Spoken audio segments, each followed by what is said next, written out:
संबंधी जी पदभरती आहे त्या पदभरतीच्या अनुषंगाने मला त्यांनी मार्गदर्शनासाठी बोलवलं। त्याचप्रमाणे हा भाग अत्यंत म्हणजे पूर्वेला असल्यामुळे माझ्यासाठी नवीन आहे। मी इथे पोहोचेन की नाही मला माहिती नव्हतं, परंतु माझे सहकारी प्रकाश पाटकर साहेब यांचं सुद्धा मी आभार व्यक्त करतो, ज्यांच्यामुळे मी इथे पोहोचलो आणि तुमच्याशी मी आता संवाद साधणार आहे। आदरणीय व्यासपीठावरील सर्व मान्यवर आणि उपस्थित माझे युवक आणि युवती, भारतरत्न डॉक्टर बाबासाहेब आंबेडकर आणि धरती आबा क्रांतिसूर्य बिरसा मुंडा ज्या लेकीनं मुलींना शाळेत पाठवण्यासाठी प्रयत्न केले, असं फुले दाम्पत्य आणि सावित्रीबाई फुले यांना त्रिवार अभिवादन करतो। पेसा कायदा हा 1996 ला भारतामध्ये अस्तित्वात आला, ज्या कायद्यामध्ये काही रिक्रुटमेंट केली, अनुसूचित क्षेत्र जाहीर केलं आणि त्या क्षेत्राच्या अनुषंगाने आपल्याला सर्व कामकाज चालायला हवं, तसे आजही चालताना दिसत नाहीये। पेशा पदभरती या अनुषंगाने पेसा म्हणजे काय हे किमान आपल्या सर्वांना परिचय गावागावामध्ये किमान पोचलं तरी, आणि पेशाच्या अनुषंगाने राज्यपालांनी त्यांचे अधिकार वापरून जी 17 पद भरती आहे त्यांना आरक्षण दिलं, परंतु ते 100% आरक्षण दिलं।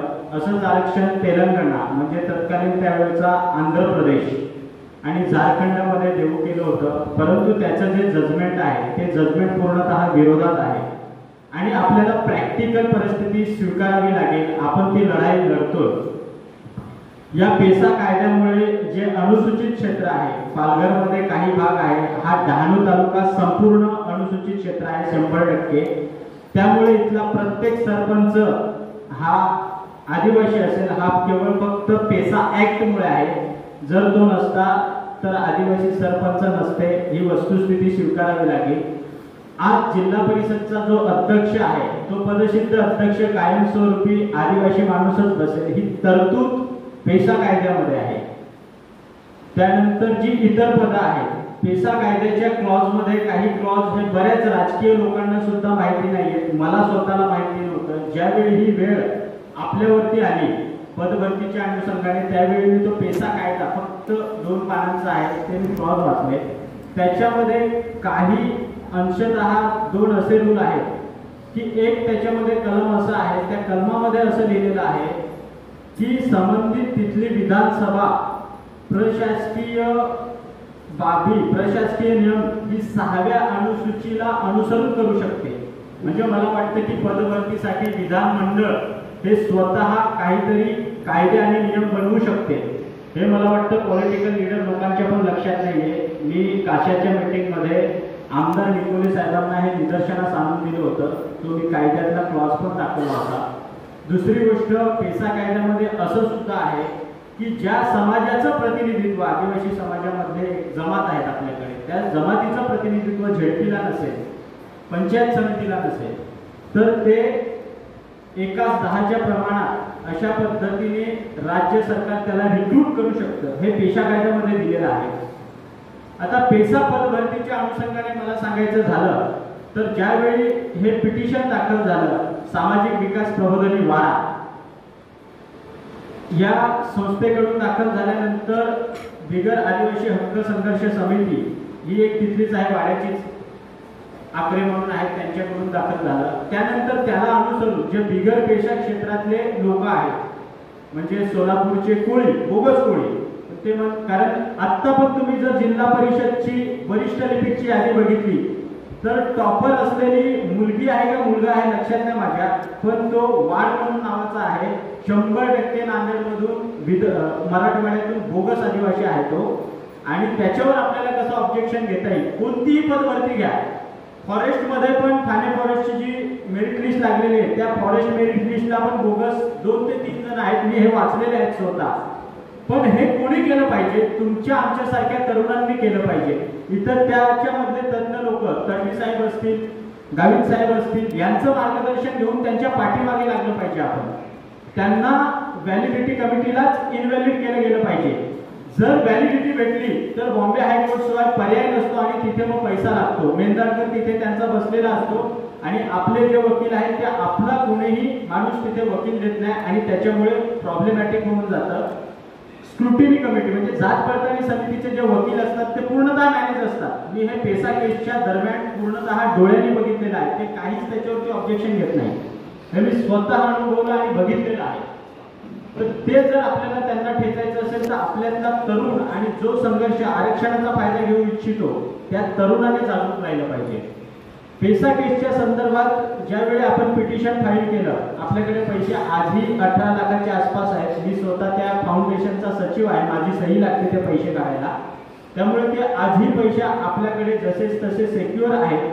त्या पैशांचा वापर कुठे करायचं याच्यावरती एक ॲडवायझरी कमिटी आहे. म्हणजे डॉक्टर दाभाडे सर असतील किंवा इथे जाणकार मंडळ आहे, ते सगळे लोक म्हणजे तुम्ही समाज असं म्हणूया आपण. तो समाज ज्या दिवशी त्याला परवानगी देईल की हे पैसे इथे वापरायचे आहेत, तिथे ते वापरले जातील, त्याबाबत दुमत नाही. त्याच्यात 19 प्रकाश पाटकर साहेब आहेत. आदिवासी फाउंडेशनच्या वतीने पण आपल्या समाजाच्या वतीने पिटिशन फाईल केलं होतं. जी मुलं होती त्याच्यामध्ये त्या पिटिशनमध्ये त्यामध्ये मी स्वतः होतो, कैलास वळवी होता, दामू मोळे होते, असे आपले पालघरमधले 5-6 मुलं होती. आपण केस जिंकलेलो आणि आपण फायनल म्हणजे अनेक मार्गदर्शकांच्या अनुषंगाने आपण ती तयारी ठरली होती की ज्या दिवशी ही केस उडेल सुप्रीम कोर्टामध्ये जाण्याच्या अगोदर शिक्षकाच्या किमान नियुक्त्या दिल्या गेल्या पाहिजेत. हे आपण प्री प्लॅन केलं होतं. परंतु समाजाचे प्रतिनिधित्व करणारे लोक जिल्हा परिषदचे कमी पडले हे मी म्हणेन, किंवा त्यांनी त्यांचा राजकीय स्वार्थ बघितला असेल की माझं पद कसं टिकेल किंवा मला पुढे आमदार कसं होता येईल, ह्या गोष्टी त्यांनी बघितल्या असतील आणि त्याच्यामुळे त्यांची इच्छाशक्ती तिथे खरंच कमी पडली आणि हिअरिंग मध्ये कुठलाही स्टे नसताना त्यांनी बॅकडेटेड पत्र काढलं सामान्य प्रशासन विभागाकडून, त्यांची ताकद आणि पॉवर वापरून. आणि त्यामुळे आपल्या आज जे शिक्षक आहेत किंवा तलाठी आहेत किंवा फॉरेस्ट आहेत, ह्या सगळ्या लोकांना त्याचा प्रचंड फटका बसला. आज सुप्रीम कोर्टामध्ये केस पेंडिंग आहे. मला वाटतं 8 ऑगस्ट ते 5 ऑगस्टला त्याची हिअरिंग आहे. ती हिअरिंगला आलेलंच नाहीये प्रकरण. आपण आता काही गोष्टी मी ज्या म्हणजे मेसेजद्वारे आल्या नव्हत्या त्या आता उलगडतो इथे. त्याच्यानंतर एक सीएम बरोबर मीटिंग झाली. त्या सीएम बरोबर मीटिंग झाल्यानंतर आपण त्यांना रिक्वेस्ट केली की कोर्ट निर्णयाच्या अधीन राहून आमच्या मुलांना नियुक्त्या देण्यात याव्या.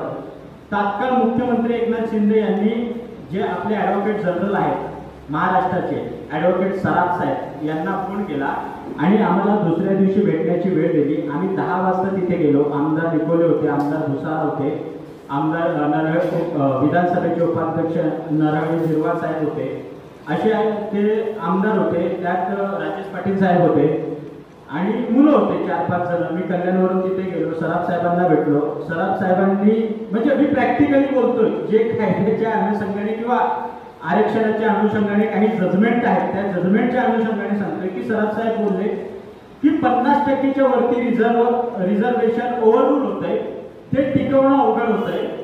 तर मग आम्ही साहेबांना काय सांगितलं, तो निकाल लागेल तेव्हा लागेल म्हटलं. साहेब आमच्या मुलांना आता शाळेमध्ये मुलं आहेत त्यांना शिक्षक नाही आहेत, अशा परिस्थितीमध्ये आमच्या मुलांना कोर्ट निर्णयाच्या अधीन राहून किंवा नियुक्त्या देता येतील का? कारण अशी एक केस झालेली आहे जे मराठा रिझर्वेशन आधीचं होतं. आधीच्या मराठा रिझर्वेशन मध्ये MPSC पास झालेली मुलं पण त्यांना पण अधिसंख्य पदं निर्माण करून आणि नियुक्त्या दिलेल्या आहेत. आता सुद्धा परत त्या मराठा रिझर्वेशन दिल्यानंतर बॉम्बे हायकोर्टाने असं म्हटलं की कुठलीही रिक्रुटमेंट करताना किंवा कुठलीही ऍडमिशन प्रोसिजर राबवताना त्याच्यामध्ये स्पष्ट उल्लेख असावा की सदर नियुक्ती किंवा सदर प्रवेश प्रक्रिया राबवत असताना या आरक्षणासंदर्भात कोर्ट निर्णयाच्या अधीन राहून आम्ही राबवत आहोत अशा पद्धतीने उल्लेख करावा असं बॉम्बे हायकोर्टने म्हटलेलं आहे. आणि त्याच धर्तीवर आम्ही ती मागणी केली. त्यावेळी ॲडव्होकेट सराफ साहेब ॲग्री झाले. सुमन भांगे साहेब होते सामान्य प्रशासनचे सचिव, की आपल्याला एक डाटा द्यावा लागेल. तो डाटा गोळा करणं चालू होतो तेवढ्यात आपली आचारसंहिता लागली आणि त्या आचारसंहितेमध्ये पाठपुरावा झालेला नाहीये. आता मुलं मध्ये मुख्यमंत्र्यांकडे झिरवाळ साहेबांकडे आणि सर्व आमदारांकडे गेले होते. त्यात मी नव्हतो कारण विधानसभेचे पास बंद होते, 2च लोकांना दिलं जात होतं आणि जर आपला अधिकाऱ्यांसोबत संवाद होत नसेल तर तिथे जाण्यात मतलब नाही. फक्त मग ते असं बाहेरून फोन येतात काय झालं काय नाही आणि ते मला तरी प्रामुख्याने फसवण्याची सवय नाहीये. तर तिथे काय चर्चा झाली माझ्यापर्यंत अजून ती आलेली नाही. आमदार दुसारांना मी भेटणारच आहे. आता कालच अधिवेशन संपलेलं आहे आणि तिथे प्रामुख्याने काय चर्चा झाली ती माझ्या समोर येईल बऱ्यापैकी आणि विस्तृत स्वरूपात ती मला मिळेल तर ते मी कळवेनच. तर त्याच्यामध्ये सराफ साहेबांना जेव्हा आम्ही सांगितलं की अशा पद्धतीने तर त्याची पूर्वतयारी आपण चालू केलेली आहे. परंतु ती हिअरिंग लागत नसल्यामुळे ती परवानगी घेता आलेली नाही. तर सुप्रीम कोर्टाचा जो स्टे आहे त्या स्टे मधून त्याला परवानगी घ्यावी लागेल की कोर्ट निर्णयाच्या आधी जाऊन आम्हाला नियुक्त्या देण्यात याव्या असं सराफ साहेब आम्हाला म्हणाले.